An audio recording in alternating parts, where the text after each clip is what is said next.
আপনি কি চাচ্ছেন আমার মতো এরকম এরকম ছবি এডিট করতে কিন্তু পাচ্ছেন না? তাহলে চলুন আজকে আমি আপনাদেরকে দেখিয়ে দিই কিভাবে এরকম এরকম ছবি এডিট করবেন।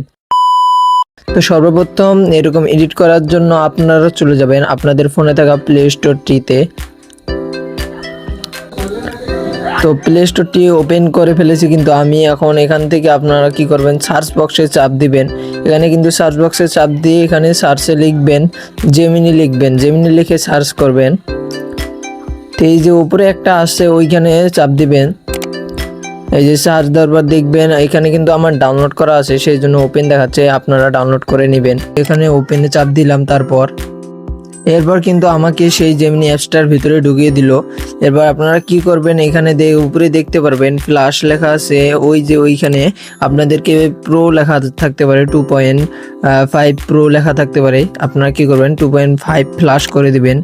তারপরে নিচে দেখতে পাচ্ছেন বানানোর অপশন, ওইখানে চাপ দিবেন, ইমেজ লেখা আছে যেখানে, তারপরে প্লাস অপশনে চাপ দিবেন। দেওয়ার পরে আপনাদের গ্যালারি থেকেও ছবি নিতে পারেন এবং এখান থেকে ছবি তুলেও নিতে পারেন। তো আমি গ্যালারি থেকে যেহেতু ছবি নেব সেই জন্য গ্যালারিতে চলে গেলাম। গ্যালারিতে যাওয়ার পর আমি সুন্দর একটি এখান থেকে ছবি নিলাম, যে ছবিটা আপনার একদম ফেস স্পষ্ট বোঝা যাবে সেই রকম ছবি কিন্তু লাগবে। তো সেই রকম ছবি আমি নিয়ে নিলাম। তারপরে আমি কি করলাম, আমার যে এইখানে কিন্তু একটা প্রম্পট লিখতে হবে, সেই প্রম্পটটা দিয়ে দিলাম। এই প্রম্পটটা আপনারা পাবেন আমার কমেন্ট বক্সে। আর এতগুলো প্রম্পট তো আমার কমেন্ট বক্সে দেওয়া সম্ভব না, আপনারা যদি চান তাহলে নিতে পারেন, সমস্যা নাই। আপনারা আমাকে কমেন্টে জানিয়ে দেবেন যে এরকম প্রম্পট লাগবে, আমি কিন্তু দিয়ে দেব। তো এই যে দেখেন আমার এইখানে চলে আসছে,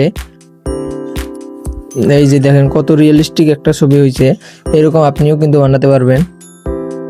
তো আজকের ভিডিওটা এই পর্যন্তই। ভালো লাগলে অবশ্যই লাইক, কমেন্ট এবং আপনাদের বন্ধুদেরকে শেয়ার করতে ভুলবেন না।